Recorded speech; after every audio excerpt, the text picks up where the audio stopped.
Good afternoon, everybody. Thank you so much for joining our webinar today, Social Media for Social Good. My name is Bridget Whalen. I'm the Training and Engagement Coordinator at the Opportunity Agenda. I'm going to be moderating today's discussion. We have a really interesting presentation prepared for you and some really amazing speakers. So let's go ahead and dive right in. A little bit about the Opportunity Agenda. We are a social justice communication lab. We work with partners to move hearts and minds toward lasting policy and culture change. Today, we're really delighted to be joined by an amazing panel of speakers. They are Tumblr's Victoria McCullough, Color of Change's Savita Arnold, Presente.org's Matt Nelson, and our very own Jamila Brown. And they're going to be talking about how we can resist on social media now in the Trump era. We are going to have some time towards the end for Q&A, but feel free to add your questions as they come up, so you don't forget, into that questions box on your GoToWebinar panel. And we will, get to those questions at the end. And you can also tweet questions to me at Bridget M. Whalen on Twitter. We're going to attempt to answer as many of your questions as we can, but again, we have a really amazing presentation prepared, and then you'll get to hear even more from our speakers in that Q&A portion. Feel free to join the conversation online. We're using the hashtag #ResistOnSocial. You can also tweet at OpAgenda. After the webinar concludes today, you're going to have a short evaluation that pops up on your screen. Please do take the time to fill that out. So we're always improving and tweaking our webinars based on your feedback. So we would love to hear what you have to say about today's content. You'll also be receiving a follow-up email that will have some different materials from today's webinar, including a recording of the presentation, which you should feel free to share with anyone in your networks who couldn't make it today. So with that, let's go ahead and get started. A big thank you again for joining us, and a special thank you to each of our speakers. First up is Victoria McCullough. She's the Director of Social Impact and Public Policy at Tumblr. Victoria, thanks for being here.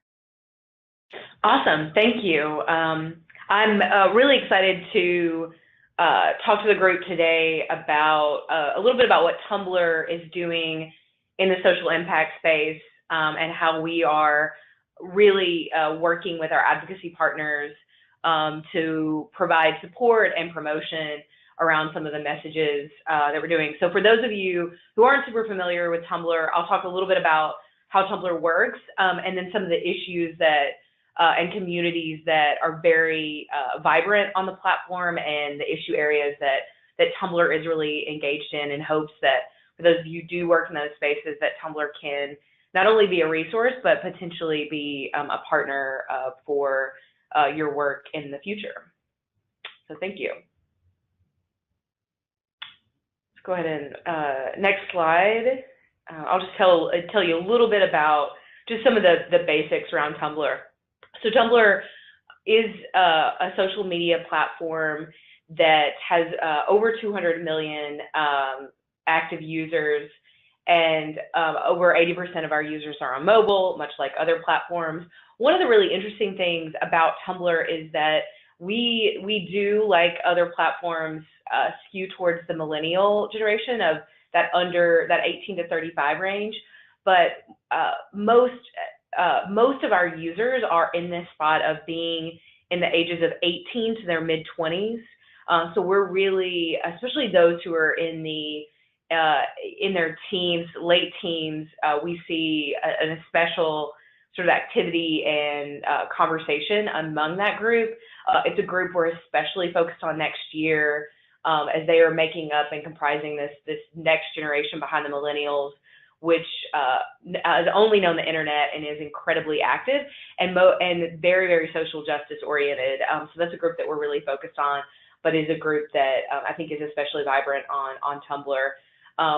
We are mostly divided between male and female. We're pretty evenly split between those two.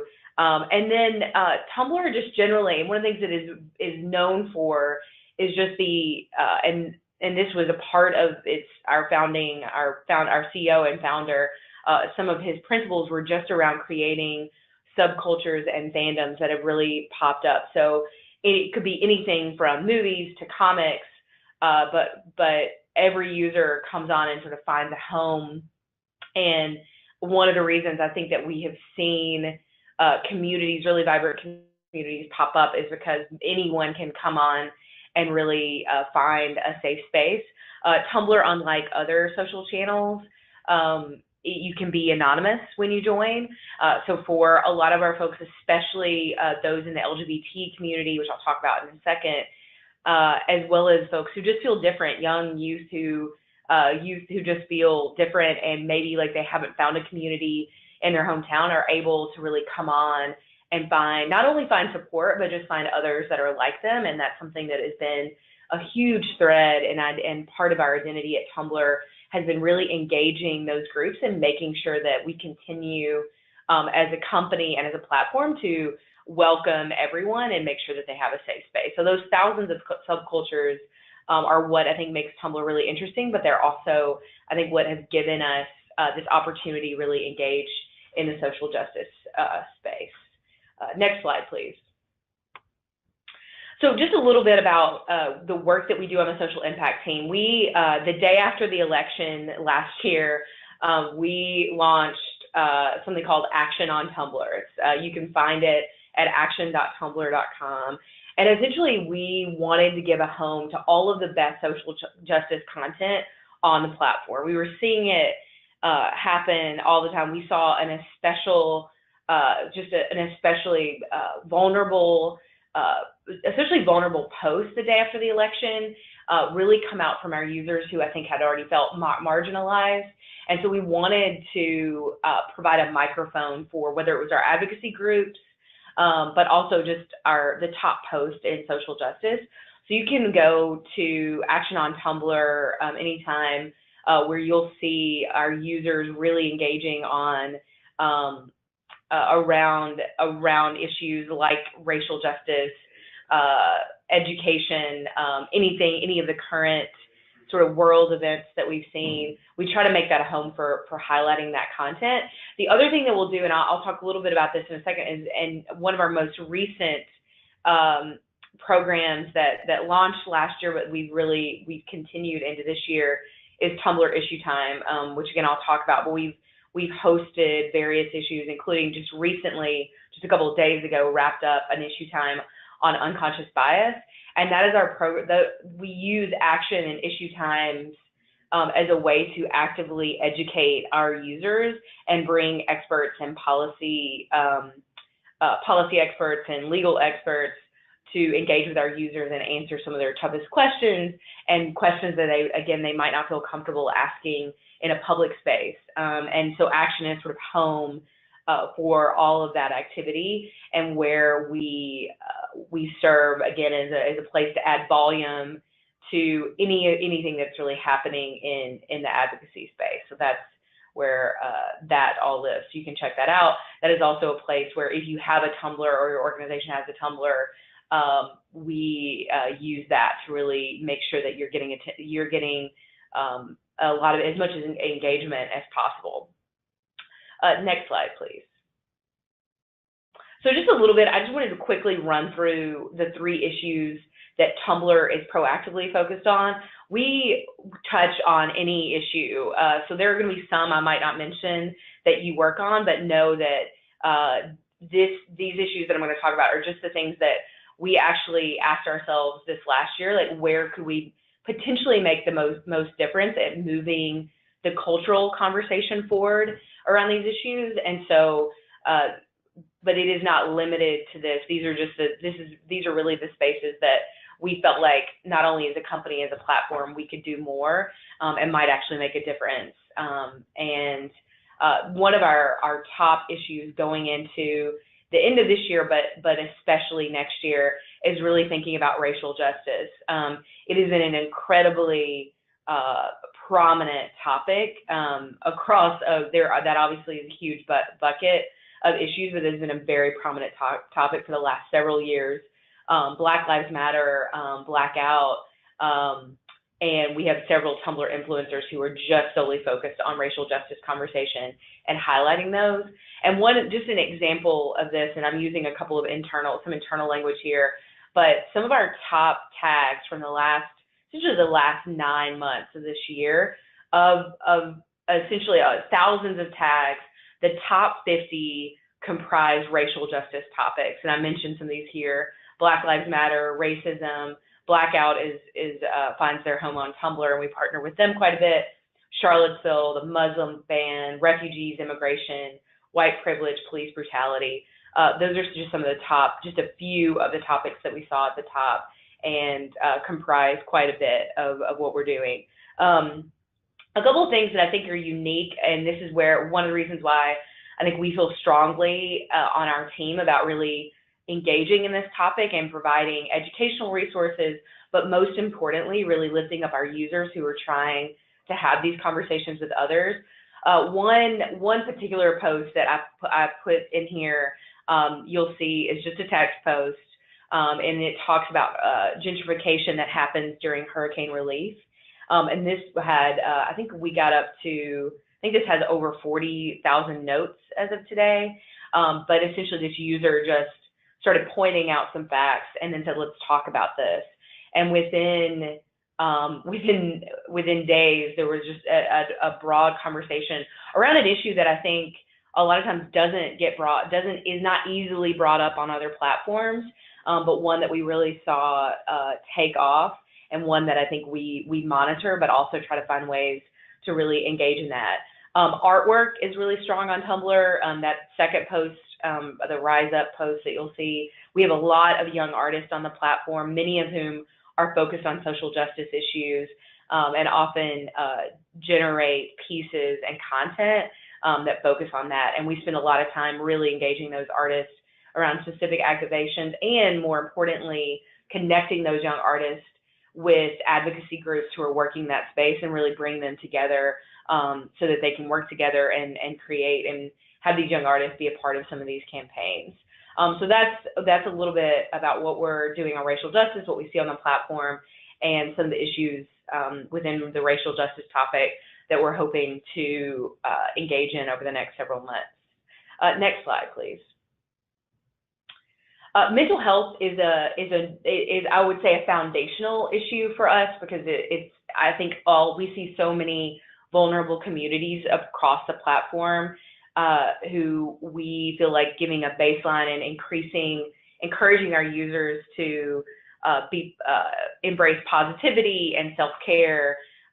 We really try to provide some of the best content and really push it out and promote it across the platform. So we started a campaign almost now 2.5 years ago that essentially was going to be a 2-week campaign that we were doing in response to an uptick across all social media platforms around teen suicide and just overall depression rates.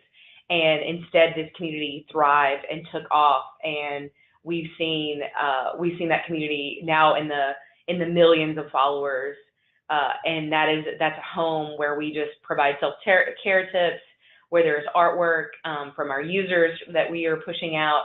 And then when during Mental Health Month, we especially get active around providing resources and connecting our users with advocates in this space.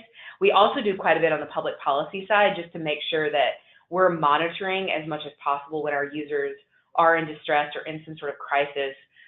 We are active and aggressive about pushing out resources so that were they in crisis or just in a place where they might need someone else to talk to, we try to provide those resources. But on a day-to-day basis, really try to push out content that is engaging in this conversation. This is also a place where we felt like we lost a partner in the administration last year, and we no longer have someone who's really advocating on mental health, improving mental health policy and destigmatizing mental health. And so that's a role that we feel like we can play. And so this will be a group, a space that we're really actively involved in. And I just included some of the posts from Post-it boards, some of the top posts from last year that you can see here. Okay, next slide.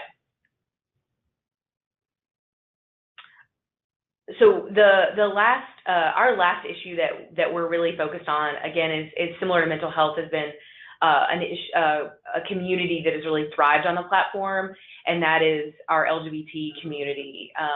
Again, I think because Tumblr is a place where people can sign on anonymously, it has been a home to nearly every local and federal LGBT advocacy organization. We often have those groups tell us that for those kids that they feel like they can't really reach or might not have resources in the most rural parts of the country, they send them to Tumblr, because we have community members who really stepped up and provide resources and can just provide some stability and some community for a community that might not have a close connection or an in-person resource. We are especially focused on trans rights and trans youth this year. Again, similar to mental health, without a partner in the administration, we feel very strongly that as a company and as a platform, we can really be engaged in this issue space and hopefully work with our partners to continue to advocate and push for pushing back on discrimination policies and things like that. So I pulled a few slides here where you can kind of get a flavor of some of the top posts. Last couple slides, and then I will wrap it up. Next slide, please. Issue time, I'll briefly mention that, and you can see, I tried to include some details in here around how this works. This is a space that I know many of you on the call would be perfect candidates for. We actively work with advocacy groups, experts, activists across a range of issues. I mentioned we just finished one on unconscious bias.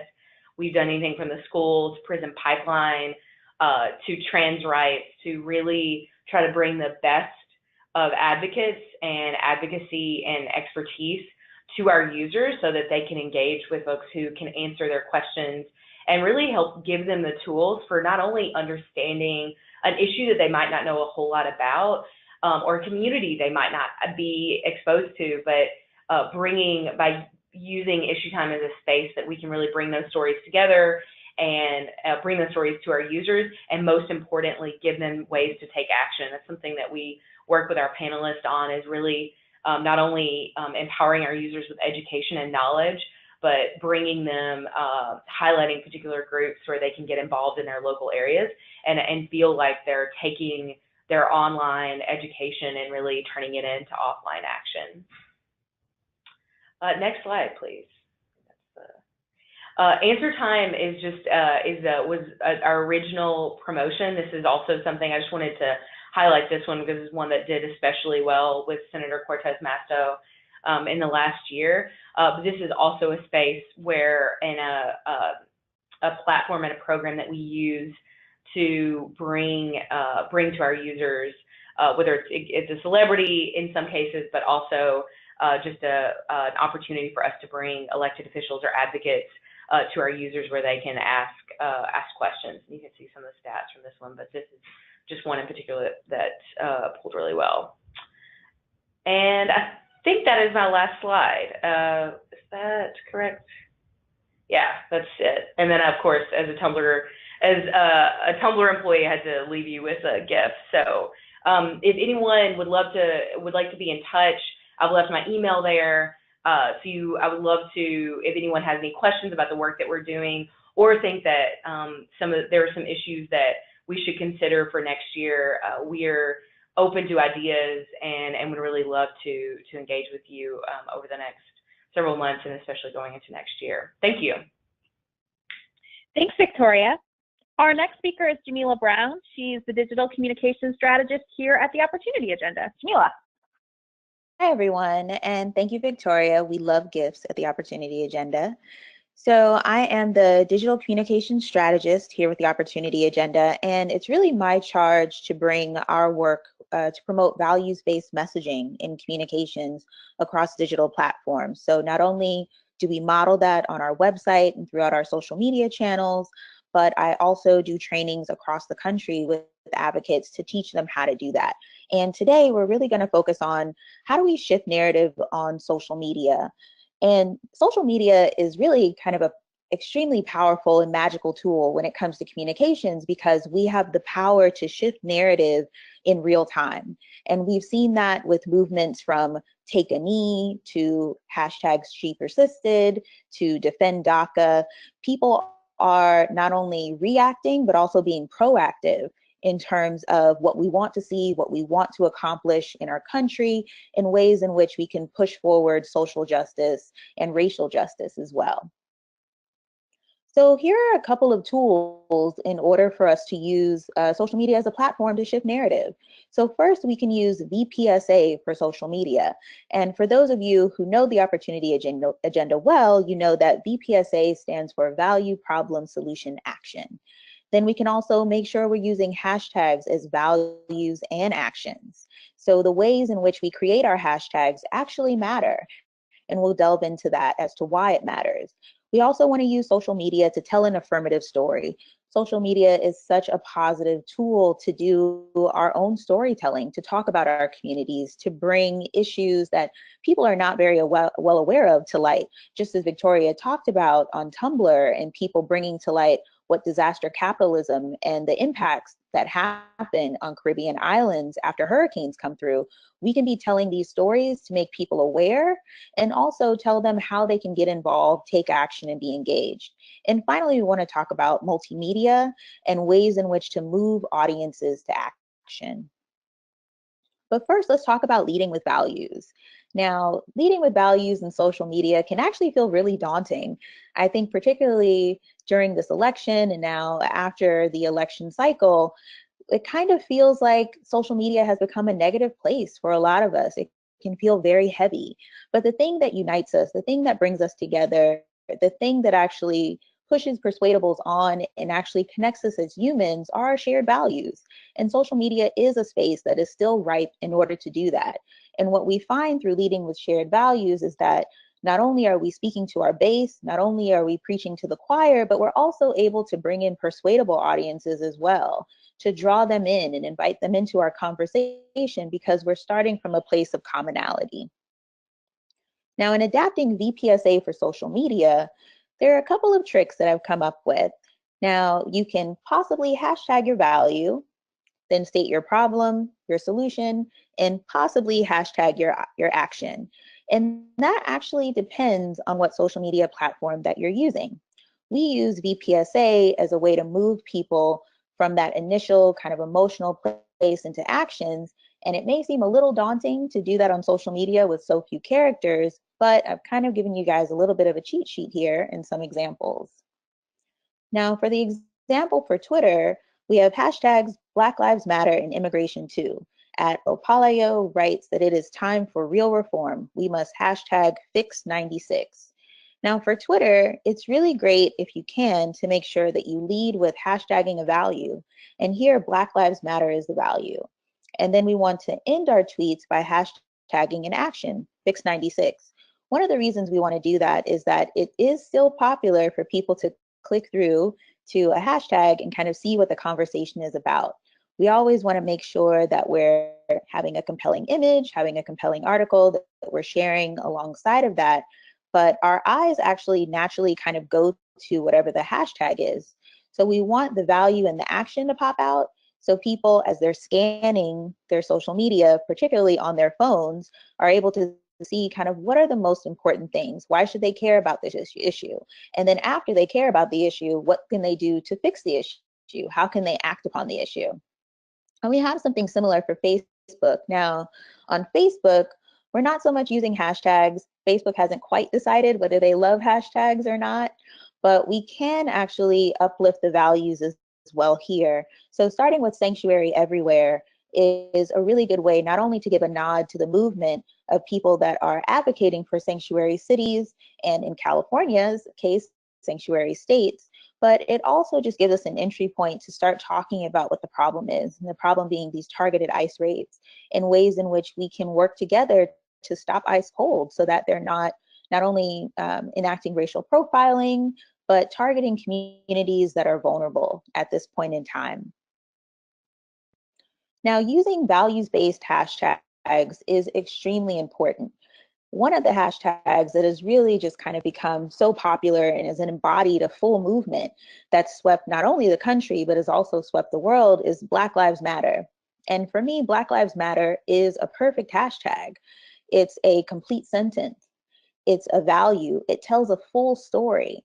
And then the beauty of Black Lives Matter is that it tells a story of something that is aspirational, that we know Black Lives Matter, that we know we're living in a country where Black lives don't matter, and that historically Black lives have not mattered in the United States. And it really harkens back to the past and the present, and how activists have taken up the mantle of the civil rights movement and abolitionists before them to put this forward, to boldly state that Black lives matter, and we are going to continue to work and struggle and fight together. And we invite other people as well to participate into this movement.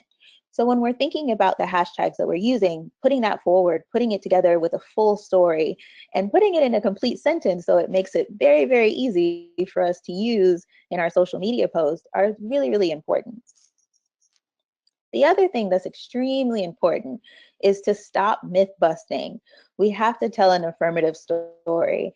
Now, I know our knee-jerk reaction, particularly for people like me who are know-it-alls, is to say, well, actually, that's not correct. The problem is when we myth bust, what we do is we're associating the negative with the positive. So for example, some of the signs that we see that are very popular in local protests going on across the nation is love trumps hate. But when we put love and Trump in the same sentence, we're creating an association. So let me give you an example of how this plays out in social media. So with social media, we really want to lean into values and create a new narrative. We want to create a new story.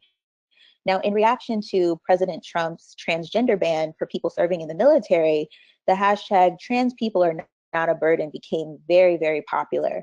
But unfortunately, what that does is it reinforces the message that Trump put out there, which is that trans people are a burden. So instead of falling into that myth busting trap, we should reframe. Take a second to talk about what the issue really is that trans rights are human rights. Trans people are people.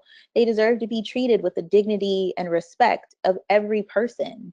So if we reframe in that area and really move towards what we want to see, rather than reinforcing what the narrative is, which is a harmful narrative, we're taking people to a different place. And we're giving them new language and a new way to think about the issues that we're advocating for. Finally, I'm going to recommend to you guys that you don't end up in those arguments back and forth. A lot of times what happens when we start myth busting is that leads us into what I like to call a social media down spiral, where we end up with a back and forth with someone through a series of tweets or posts or comments.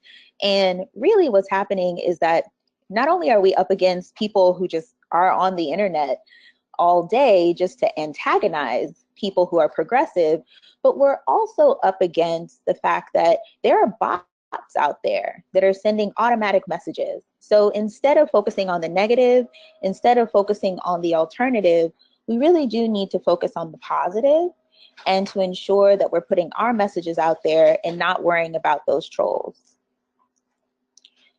Then the images we put out there really are worth 1,000 words. It's so important in order for us to put images out there that help not only further our storytelling, but also further telling an affirmative story. Now, one of the most powerful things and powerful ways in which we can use social media is not just to tell a story about the world as it is, but to tell a story about the world as it should be. We have to use our radical imagination. How are we using images that empower us, that drive us to act, that show our unity, that show our community, that show us working side by side together to achieve that goal? So be thinking about that as you work with multimedia. And as we know, multimedia goes very, very fast on social, but be thinking about what we're putting out there and the responsibility of the images that we're showing. And then the last thing is we want to move audiences to action. So with each of your social media posts, we need to make sure there's a clear call to action.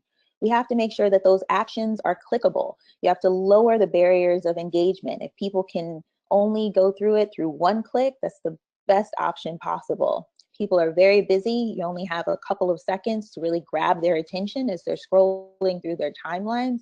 So it's important to make those actions very easy and a low level of engagement for them to do.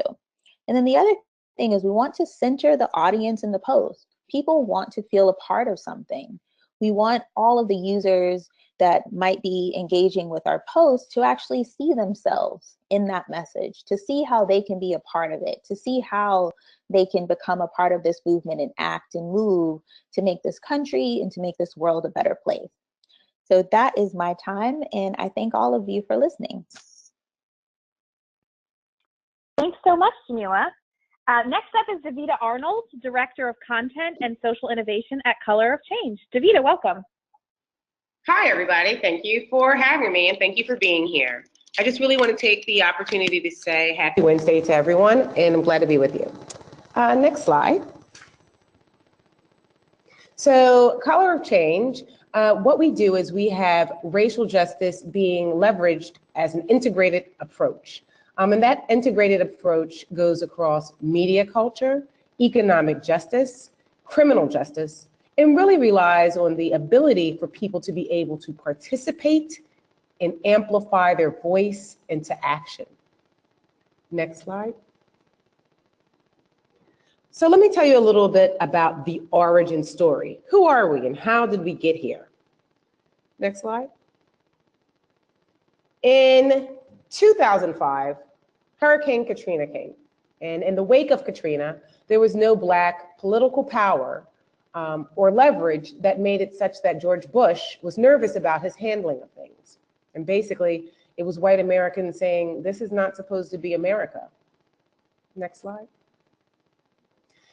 We launched. Next slide. 3 weeks after Hurricane Katrina hits the Gulf Coast and the Bush administration's failed response shocks the nation, James Rucker and Van Jones email roughly 1,000 friends asking them to pledge to make sure all Americans are represented, served, and protected, regardless of race or class. That was September 1, 2005. Next slide.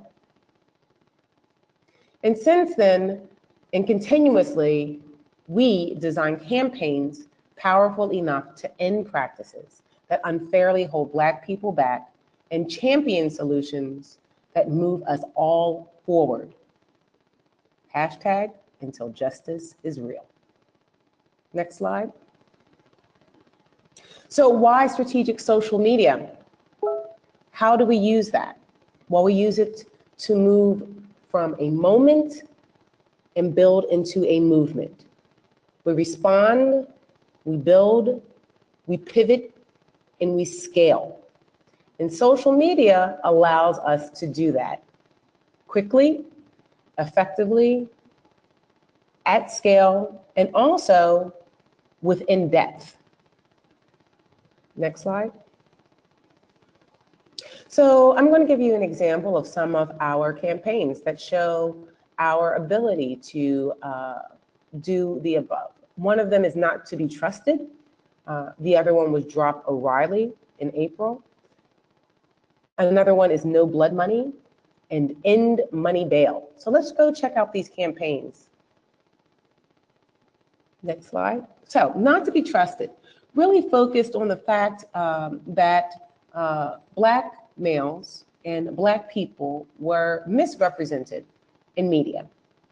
And a lot of those images later, with more research and with understanding of how those images move and influence narrative, and therefore influence culture and laws and systems of oppression, this study came out and really showed us some interesting learnings. Dangerous levels of inaccuracy were seen across media. For example, news stations drastically overrepresent criminals as Black, with as many as 75% of criminals represented being shown that were Black, while the actual Black arrest rate is much less than that at 51%. So this disparity in and of itself leads to a narrative that is out there in our world. And part of what we are tasked with doing is influencing the narrative so that the narrative more truly speaks and tells the story of the players.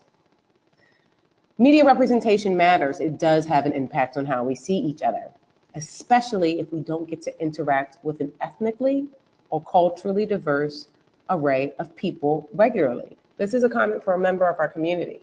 It's a game changer, the ability to be able to see yourself represented properly and clearly, and to be able to engage with society properly and clearly. Next slide.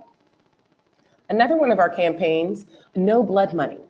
With this, we helped to bring attention to the fact that hate groups were able to get funded readily through credit cards. And those sites were able to take donations. And one of the sites that allowed hate groups to use their platform is Eventbrite. So our campaign against sites that allow this really was able to bring forward some of the players in this industry and to really bring attention towards what we could do to stop this and to influence change and to be able to strategically interact, target, and pivot the ability for people to be able to use those platforms. It also helped us influence the narrative, and social media was key in that.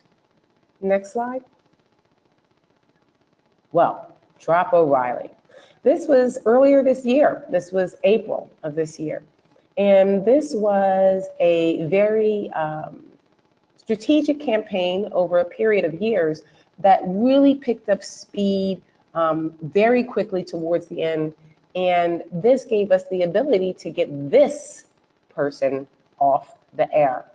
Social media was so key in this. And the way people were able to engage, to sign petitions, to be able to share the message, to influence the narrative about how people thought news could be portrayed, or even what even qualified as news, was really, really, really embedded in the voice and the actions and the expediency and the heartfelt calls to action that were moved upon by people in our community.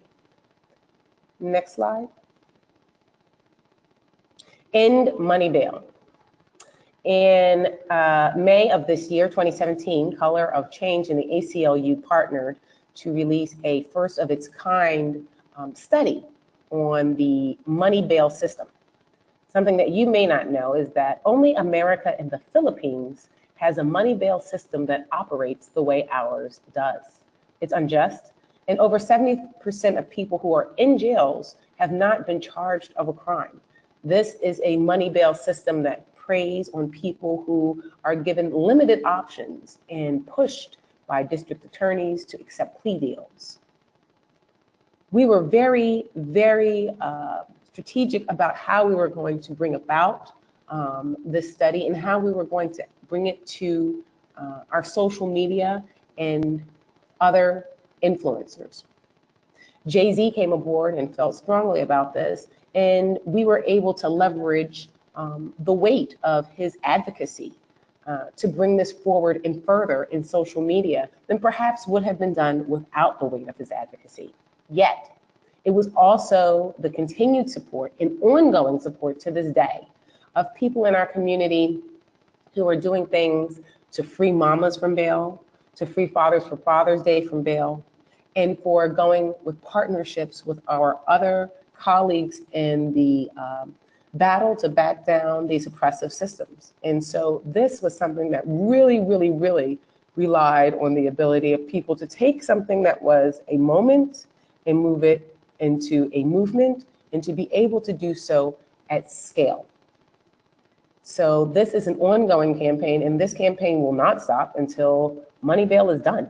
And a large ability to keep this going and to keep on being able to pivot this and scale some more is the ability to use social media strategically to carry the message and to influence the narrative. Next slide. Thank you. I'm Savita E. Arnold, and I want to thank you for joining us for Color of Change. Thanks, Savita. Our last speaker is Matt Nelson. He's Executive Director at Presente.org. Matt, thanks for being here. Hi, everybody. Thanks so much for hosting this insightful and inspiring conversation. Really appreciate being part of this amazing panel with awesome colleagues, collaborators, comrades, and friends. I want to also just honor the incredible moment that we're in, the incredible and in many ways devastating and tragic moments that we live in, and understand that we also see amazing triumph within the tragedy. And it's at the end of the day, it's people who care, people who with people of conscience and people who have the deep compassion and commitment to build a movement that has the power to change things for the better. So that's the project we're part of. I'm really honored to be part of that with the panel and with the audience, because everyone who's in attendance here has the opportunity to make some progress and to create bold solutions that can get us out of this out of the many difficult situations that we're in. And we need each other. And I think now is a time to leverage social media in ways that we haven't done before, and in ways that lead to deeper collective action and greater solidarity. I'm the executive director of Presente.org, and our mission is to build power, change culture, and stay presente. And with 400,000 members across the country, we're the nation's largest online Latinx organizing group, advancing social justice through technology, media, and culture. Next slide, please.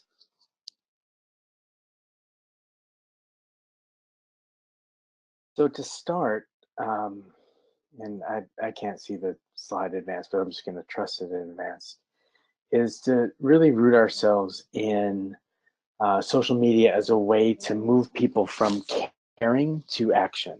It was often, when digital organizing began, the theory was moving people from information to action. So it was, oh, this thing happened, let's go. Did you know that this just happened in the Congress or in your neighborhood?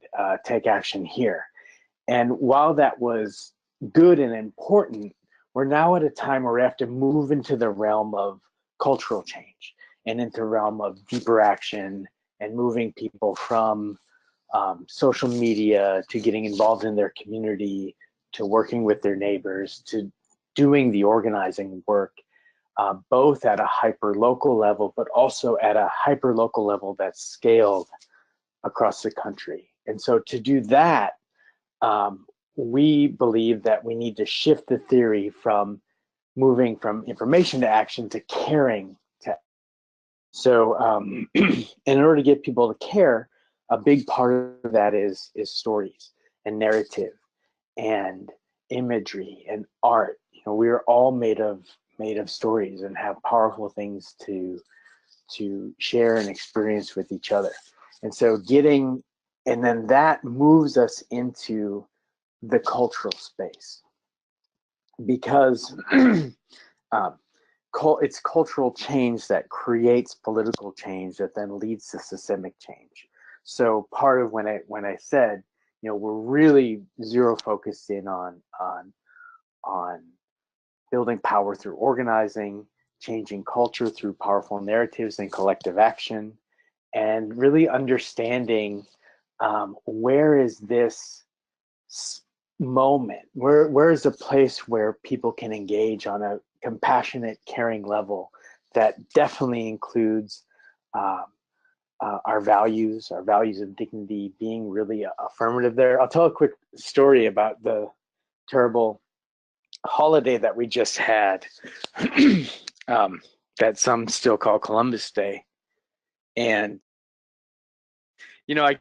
we at our social media team got ready to post all these things about abolish Columbus Day, down with Columbus. And when we started posting, we thought, they were going to be awesome and people were going to rally behind abolishing Columbus Day and exposing this murderous colonizer, and really like throw down with that. But what we discovered is that the posts that really resonated with people were beyond Columbus Day.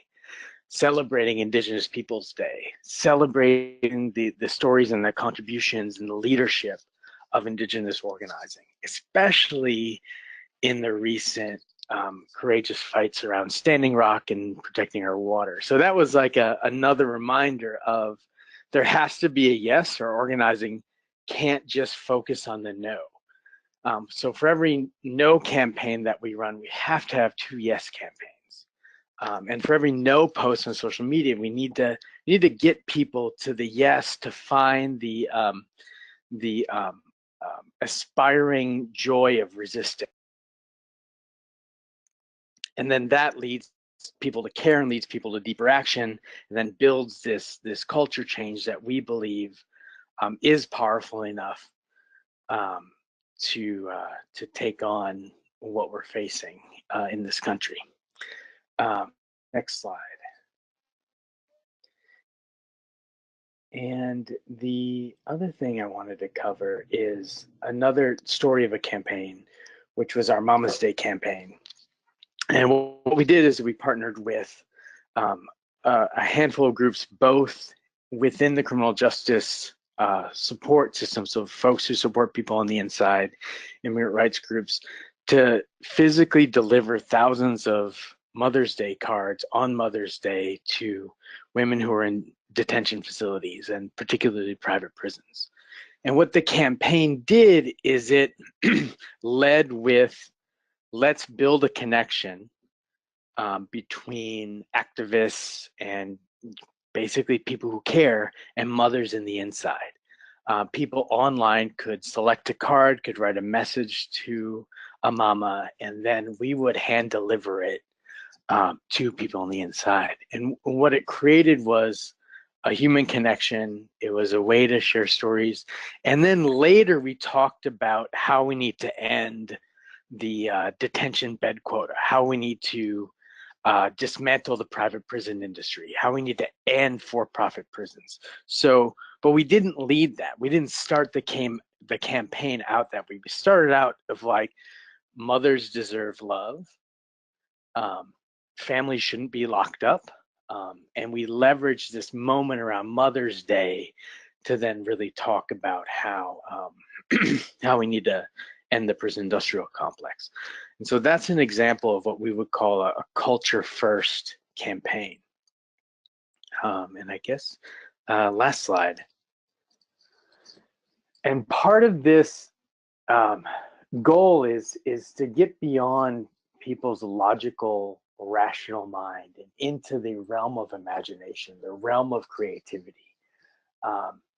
And then to leverage social media to put out and amplify these stories that that can go far and wide and can be a universalizing force of resistance. And quite frankly, like we as Presente rely on members to start their own campaigns, to make calls, to do the actions, actually do a lot of the organizing that allow us to win. And so we need people to do deeper action. We're not going to get through what we're facing by people just signing petitions. And people do want to step up. I think this is an incredible time where folks want to do more, be more involved than they ever have. And so we're at a moment where we do have an opportunity for deeper action, cultural change, and to, quite frankly, understand and support and encourage the collective brilliance of the hundreds of thousands of Presente members across the country and beyond, but really getting into this idea of creating opportunity, creating space for our best collective organizing to shine, I think is where we need to move. And social media is a good place to do it, even if the tools and the platforms weren't set up to do that. We can shape them, we can change them, and we can shift them into a universalizing force for dignity and justice. So I'll stop there. Thank you so much, everybody, and I'm looking forward to continuing this conversation beyond the webinar and into the streets. Thanks, Matt, and thanks to all our speakers. We have time for some questions, so please, if you have a question for one of our panelists or for all of our panelists, go ahead and put it into that question box on your GoToWebinar panel. We have had a few questions come in already, so I'll go ahead and kick it off. How do we move audiences from emotion? So Matt just talked about, really bringing forward stories that create an emotional connection to people. But how do we move audiences from emotion to action on social media? And I'm going to give that one to Davita to start us off. All right, thanks so much for passing that over. That's a great question. How do you move audiences from emotion to action? I think just to kind of piggyback off of what Matt had to say, there is a deep need for that. And one of the ways that we do that is through a ladder of engagement. And the ladder of engagement really helps move people from observing something and following it, endorsing it, contributing to it, owning, leading. There's different ways that you can have a ladder of engagement, but what you want to do is to be able to provide your community with actionable ways to be able to move from that moment into building that into a action that can lead to further taking on something that becomes a movement. And that is something that is really key and pivotal. Once you have someone there who's able to touch the first part of the ladder, it's only through a series of carrots and sticks that you're able to get them up the ladder. And then you'll be able to have an increased share of voice, increased call to action, and increased advocacy for the cause that you are presenting them with or the challenge that you're bringing to their attention. So a ladder of engagement is really key. It gives people clear ways that they can engage and are able to change their presence into power. Thanks, Davita. Does anyone else want to weigh in on that question? Yeah, I would love to. This is Matt. Sure. And I think in this amazing political moment, this movement moment that we're in, is that it's not only a ladder of engagement, but for many people, it's a cliff of engagement. And folks can really go from moved to something on social media into starting an organization, starting a campaign, joining a protest, engaging in a community conversation. So I think the ladders, it's there's so much, people are ready to do so much more.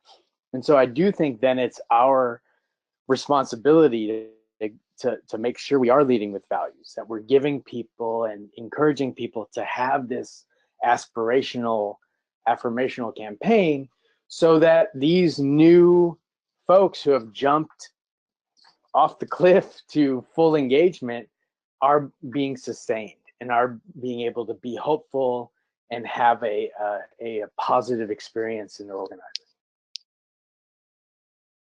Thanks. Thank you both. Here's a question from someone in the audience. How do you all manage boundaries and just sort of find time for self-care with the pressure of constantly being online, constantly being present on social media? I imagine it's exhausting. I'm going to kick that one to Jamila first because I know she has thoughts on this. Oh, I have so many thoughts on this, Bridget. One of the things that I've actually had to do is to be radical in my self-care process, because one thing you'll find, particularly if you live on the East Coast, is that Donald Trump's tweets can be your alarm clock. And he starts tweeting at 6 a.m. So one of the things I had to start doing, as opposed to just kind of rolling out of bed and rolling onto my phone directly to check social media, is to take some time to actually do 10 minutes of yoga in the morning to start. And it reorients my brain so that I'm ready for when I start looking at what's happening on social. The other thing too is, to talk to people about things that you're seeing and experiencing.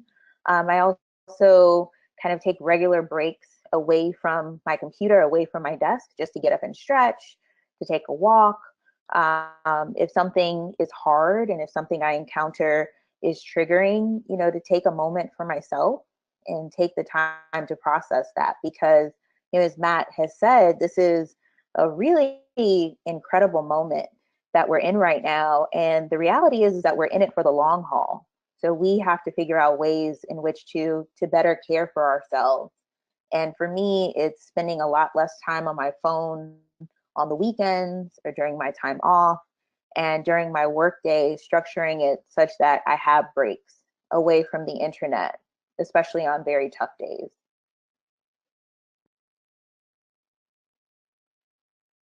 Great, thanks, Jamila. Another question just came in about how do you target posts when you're talking about really complex issues? So issues like race, racism, racial justice. How do you make sure that your posts are hitting the sweet spot that are both appealing to audiences who have been with you for a while and audiences who may be new to having conversations about race and racism? How do you balance, both of those audiences in one targeted post to make sure you're not watering down the message, but you're also appealing to a new audience? And I guess I'm going to give that one back to Davida again, but then anyone else that wants to weigh in as well. Hi, thank you for that. So when you're talking about complex issues like race and racism, one of the things that you want to make sure, this is very interesting. I find it hard to figure out what the sweet spot is between making an impact while also feeling like I don't water down the message too much. That's a challenge. I think part of that is really gauged by what you're determining as your success. What are your key performance indicators for whether or not this is successful? And that's going to help you determine what type of messaging you use. And I also think that you have to be able to give yourself space to ramp up and to grow into the space. You never want to go further than you can, because that's somewhere where you can't go, right? That's just kind of logical, but so much of this is emotional.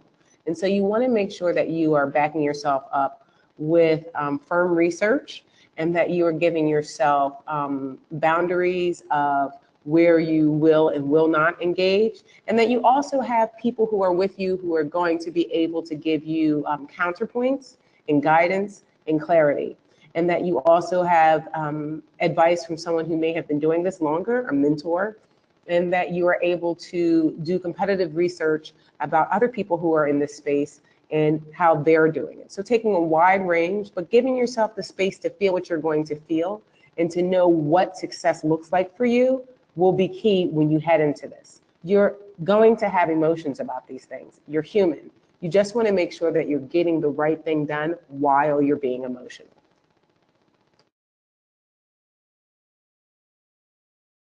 Thanks, Davida. We just have about 3 minutes left, or 2 minutes left now, but I want to give one last question to Victoria. Tumblr has really taken a lot of initiative in promoting social justice.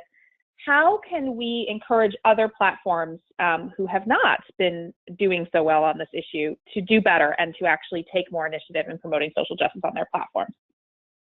Awesome, thank you for that question. I think this can be summed up in that for Tumblr, our company, our team here is so much a reflection of our community, and we try as much as possible, as often as possible, to listen to our community. And when it comes to social justice action and the points in with which Tumblr either gets involved as a company or we more actively engage in social justice campaigns, we are always doing that by listening to our community. And the reality is there are mechanisms across all social channels for users to push, whether it's trust and safety teams to be more aggressive and assertive about addressing hate speech or extreme posts. They are listening, and there are teams that can really accept that type of feedback. And I would really encourage users across all social media to really push and use those mechanisms and contact and lobby those platforms to really engage, because they often are, they many times are able to really listen, they're able to listen, they're often able to act. And I think what we've seen, the changes that we've seen, whether it's trying to address fake news or the conversation around Russia, that has been because that has come from like an uproar in the community. And I think people have really reached out to platforms and pushed them and lobbied them much in the same way they do elected officials. And platforms should be responsible to their users. So I think as much as possible, where you see that platforms can be better, like use those channels and push them to act or get involved where possible. It is a slippery slope for a lot of them, but that is a big part of it. So thank you. Great, thank you so much. That's time, everybody. Thank you so much to Victoria, Jamila, Davida, and Matt for sharing their knowledge with us today. It was a really interesting and timely discussion. Thanks to the Opportunity Agenda staff who made today's webinar a success, especially Elizabeth Johnson and Will Coley. If you have any questions, please feel free to reach out to us. We can share additional materials or just answer any questions you may have. We'll send you a link with the recording of this webinar, so you can share that with any colleagues who couldn't make it. And just as a reminder, again, as you close out of GoToWebinar, you're going to have a short evaluation pop up. Please do fill that out. Again, we want to know what you thought of today's content and how we can constantly be improving our webinars to make them better for you. Thank you again so much, everybody, and have a really great day. Thanks, everybody. Thank you, everybody.